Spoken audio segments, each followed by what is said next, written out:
സർക്കാർ പറഞ്ഞാൽ ആര് പറഞ്ഞാലും നമുക്ക് ആ ചൂട് തരണം ചെയ്ത് പുറത്തോട്ട് ഇറക്കാനേ പറ്റുന്നില്ല. ഞങ്ങൾ ഏത് സമയം ഇവിടെ ഉണ്ടെങ്കിലും ഞങ്ങൾക്ക് ഓട്ടം കിട്ടും. ഞങ്ങളിപ്പോ ഉള്ളത് നമ്മുടെ കൊല്ലം ജില്ലയിലെ പുനലൂരാണ്. ഏറ്റവും കൂടുതൽ ചൂട് സംസ്ഥാനത്ത് രേഖപ്പെടുത്തിയ പ്രധാനപ്പെട്ട കേന്ദ്രങ്ങളിൽ ഒന്നാണ് കൊല്ലം ജില്ല.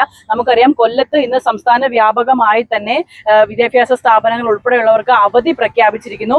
അപ്പോ അറിയാം, നിങ്ങൾക്ക് മനസ്സിലാവുമല്ലോ എത്രത്തോളം ആണ് നമ്മുടെ കൊല്ലത്തെ ചൂടെന്ന്. കൊല്ലം, തൃശ്ശൂർ, അതുപോലെ തന്നെ പാലക്കാട് ഒക്കെ തന്നെ അവധിയുണ്ട്. അപ്പൊ നമുക്ക് കൊല്ലത്തിന്റെ അല്ലെങ്കിൽ പുനലൂരിലെ, അതായത് എക്സ്ട്രീം ചൂട് നിൽക്കുന്ന നമ്മുടെ പുനലൂരിലെ ചൂട് വിശേഷങ്ങളിലേക്ക് പോകാം. ശരിക്കും പറഞ്ഞാൽ നമ്മുടെ പുനലൂര് ചുട്ട് പൊള്ളുവാണല്ലേ മോനെ? നല്ല ചൂടുണ്ടോ? ആണോ? ചൂട് വെയിലിന് കളിക്കാനൊക്കെ പോവോ? ഇല്ല അല്ലേ? വീട്ടിൽ തന്നെയാണോ? വെള്ളമൊക്കെ കുടിക്കുന്നുണ്ടോ?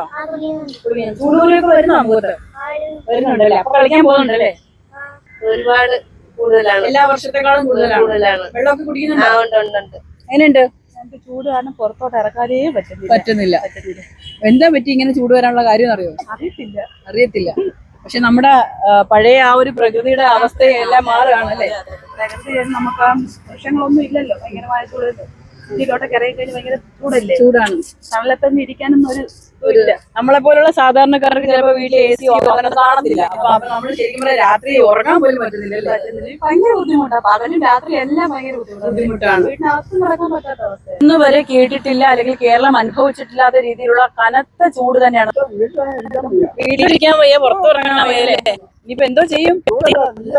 തീയാണ്. ഇവിടെ മാത്രം മഴയില്ല. ഭയങ്കര മഴ. ഓക്കെ, അപ്പൊ കരുനാഗപ്പള്ളിയിലൊക്കെ ഭയങ്കരമായിട്ട് മഴ പെയ്യുന്നു, ഇവിടെ മാത്രം മഴ പെയ്യുന്നില്ല എന്നാണ് പുനലൂരുകാർ പറഞ്ഞത്. പുനലൂരുകാർ മാത്രമല്ല, ഞങ്ങളുടെ നാട്ടിലും മഴയില്ല. തിരുവനന്തപുരത്താണോ ഇവിടെയാണോ ചൂട്? കൊല്ലം അല്ലേ? ഒരു രക്ഷയില്ലല്ലേ? ഓക്കെ, അപ്പൊ ഒരു രക്ഷയില്ലാത്ത ചൂട്. അപ്പൊ ഈ ചൂടിനെ എങ്ങനെ നമ്മൾ നിയന്ത്രിക്കും? വെള്ളമൊക്കെ കുടിക്കുന്നോ? ചൂടത്ത് ഇങ്ങനെയൊക്കെ ഇട്ടുകൊണ്ട് നടക്കുന്ന റെയിൻകോട്ട് ഇട്ടേക്കുന്ന പോലെ? ശരി, ഒരു ഫോട്ടോഷൂട്ടിന് വന്നതാട്ടോ അവര്. ആണോ? എവിടുന്നാ വരുന്നേ? കൊല്ലത്ത് പുനലൂര് വരെ വന്നിരിക്കുവാണോ ചൂട് കൊള്ളാൻ? ഏറ്റവും കൂടുതൽ ചൂട് ഇവിടെ അല്ലേ? വർക്ക് ചെയ്യുന്നത്. എങ്ങനെയുണ്ട് ചൂട്? സഹിക്കാൻ പറ്റുന്നില്ല. ആണോ? മുൻ വർഷത്തെക്കാൾ കൂടുതലാണ്. നമ്മളെ എന്തുകൊണ്ടായിരിക്കും ഈ ചൂട് ഇങ്ങനെ കൂടുതൽ അറിയോ? എല്ലിനോ എന്ന് പറയുന്നു, അതിന്റെ ചൂടാന്ന് പറയുന്നു. കഴിക്കണം കാര്യം ആയിരിക്കും അല്ലേ? ഞങ്ങളൊക്കെ 12 കഴിഞ്ഞ് 12 തീർക്കും. ശരിക്കും പറഞ്ഞ ഗവൺമെന്റിന്റെ ഒരു സർക്കുലർ ഉണ്ട്, 11 മണി തൊട്ട് 3 മണി വരെ നിങ്ങൾ വെയിലത്തേക്ക് ഇറങ്ങരുത്. നിങ്ങൾക്ക് അത് പാലിക്കാൻ പറ്റുന്നുണ്ടോ?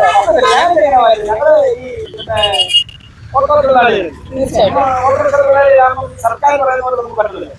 നമുക്ക് നമ്മുടേതായ കാര്യങ്ങളൊക്കെ. പക്ഷേ പ്രത്യേകം കെട്ടിട നിർമ്മാണ തൊഴിലാളികളും അല്ലെങ്കിൽ അതുപോലെ പുറത്തിറങ്ങി ജോലി ചെയ്യുന്നവരൊക്കെ പ്രത്യേകം സൂക്ഷിക്കണം എന്നാണ് പറയുന്നത്. നമുക്കറിയാം, ഈ സൂര്യന്റെ ഈ സൺബേൺ ഒക്കെ അടിക്കാനുള്ള സാധ്യതയുണ്ട്. ഈ കഴിഞ്ഞ ദിവസം തൃശ്ശൂർ ഒരാൾ മരിച്ചു അല്ലെ? അപ്പൊ ശരിക്കും പറയാൻ നിങ്ങൾ എങ്ങനെ ഇതിനെ അതിജീവിക്കും? അതിജീവിക്കല്ലേ പറ്റൂ. അതെ. പിന്നെ നമ്മുടെ ഓട്ടോറിക്ഷ തൊഴിലാളികൾ സാധാരണപ്പെട്ടവരല്ലേ, അന്നൊന്ന് ഒന്ന് കൂടി ഫുഡ് ജീവിക്കുന്നവരാ. അപ്പൊ നമുക്ക് സർക്കാർ പറഞ്ഞാൽ ആര് പറഞ്ഞാലും നമുക്ക് ആ ചൂട് തരണം ചെയ്തേ പറ്റത്തുള്ളൂ. ഇവിടെ മഴയുണ്ടോ? മഴ മെനഞ്ഞാന്ന് പെയ്തായിരുന്നു. അതൊരു ആശ്വാസമായി. ശരിക്കും പറയാം, നമ്മൾ ഈ ഓട്ടോ തൊഴിലാളികളുണ്ടല്ലോ, ശരിക്കും പുനലൂര് മാത്രമല്ല കൊല്ലം ജില്ലയിലല്ല എവിടുത്തെ ആണെങ്കിലും ഓട്ടോ തൊഴിലാളികൾ നമ്മുടെ ഈ ഒരു ചൂട് സീസണൊക്കെ തുടങ്ങി കഴിഞ്ഞാൽ അവരെ സമ്മതിക്കണം. കാര്യം ഇത്രയും ചൂട് കൂടിയിരിക്കുന്ന ഈ സാഹചര്യത്തിലും ഇവര് ശരിക്കും പറഞ്ഞു കഴിഞ്ഞാല് ഈ ഒരു വീട്ടിലേക്ക് പോകാൻ കഴിയാതെ, അല്ലെങ്കിൽ 11 മണി മുതൽ 3 മണി വരെ എന്നൊക്കെ പറഞ്ഞാൽ ഇവരെ കൊണ്ടത് ബാധകമല്ല. ഇവർ ശരിക്കും അന്നുള്ള കാര്യങ്ങൾ ഉപജീവനം നടത്താൻ വേണ്ടി ജീവിക്കുന്നവരാണ്. ചേട്ടാ, അത് പോസിബിൾ ആണോ നിങ്ങൾക്ക്? അല്ല, ഞങ്ങൾക്ക് ആ സമയം ഒക്കത്തില്ല. ഞങ്ങൾ ഏത് സമയം ഇവിടെ ഉണ്ടെങ്കിലും ഞങ്ങൾക്ക് ഓട്ടം കിട്ടത്തില്ല. ഞങ്ങള് തണലത്ത് പോയി കഴിഞ്ഞാൽ ഞങ്ങളെ ആരും വിളിക്കാറില്ല. ഞങ്ങൾ ഈ വെയിലത്ത് കിടന്നെങ്കിൽ മാത്രമേ ഞങ്ങൾക്ക് ആരെങ്കിലും വന്ന് കയറിയാൽ കൊണ്ടുപോകും. സഹിക്കാൻ വയ്യാത്ത ചൂടാണ്. വെള്ളം കുടിച്ചാലും അത്രയും വേർത്തങ്ങ് പോവാണ്. ഒരു രക്ഷയില്ല. ഇവിടെ ഓട്ടം വളരെ കുറവാണ്, ആളില്ല. പിന്നെ ഞങ്ങള് വെയിലത്ത് പോയി അവിടെ കിടന്നെങ്കിൽ മാത്രമല്ല ആരെങ്കിലും വന്ന് ഞങ്ങളുടെ കയറും, അല്ലെന്നുണ്ടെങ്കിൽ ആരും കയറത്തില്ല. ശരിക്കും ഓട്ടോ തൊഴിലാളികൾ അത്രത്തോളം നട്ടം തിരിയുന്നുണ്ട്. ചൂട് നിങ്ങൾ എവിടുത്തെയാ? ഉള്ളയാണ്. ചൂടുണ്ടോ? ചൂടുണ്ട്. ആണോ? ശരിക്കും പുനലൂരാണ് നമുക്കറിയാം ഏറ്റവും കൂടുതൽ ചൂട് ലഭിക്കുന്ന ഒരു സ്ഥലം എന്ന് പറഞ്ഞാല്. പക്ഷെ ഇവിടെ മഴയൊന്നും പെയ്യുന്നില്ലല്ലേ? ഒരു വട്ടം പെയ്ത് കഴിഞ്ഞാൽ പിന്നെ ചൂട് പിന്നെ 2 ദിവസം മുമ്പ് ഒരു മഴ പെയ്തായിരുന്നു. ഭയങ്കര ചൂടാണ്. വെള്ളമൊക്കെ കുടിക്കണം കേട്ടാ. കുടിക്കുന്നുണ്ടോ? ശരി, വെള്ളമൊക്കെ കുടിക്കണം. പുറത്തേക്കൊക്കെ ഇറങ്ങുമ്പോൾ സൺസ്ക്രീം ഒക്കെ ഇടണം കേട്ടാ, ഇല്ലെങ്കിൽ കരിഞ്ഞു. ചൂടുകൊണ്ട് ഉറങ്ങാൻ വയ്യ. രാത്രി പാമ്പിനെ പേടിച്ച് തലയിൽ കിടക്കാൻ വയ്യ.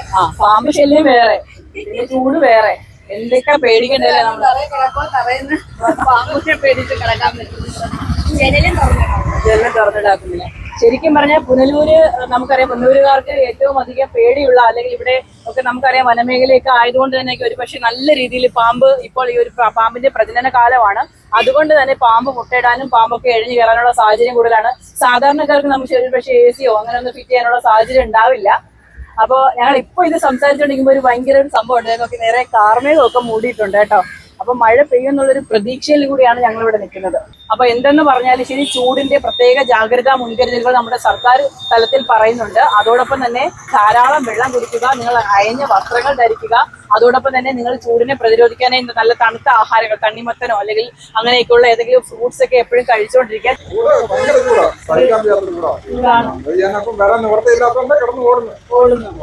മഴ വരാൻ കാത്തിരിക്കുകയാണ്. ഇവരൊക്കെ ശരിക്കും പറഞ്ഞാല് ഭയങ്കര കാത്തിരിപ്പ്. ഇവര് മാത്രമല്ല, നമ്മളെല്ലാവരും കാത്തിരിക്കുകയാണ് മഴയ്ക്ക് വേണ്ടി. മഴ ഇപ്പോഴെങ്ങും പെയ്യുന്ന ഒരു ലക്ഷണവും കാണുന്നില്ല.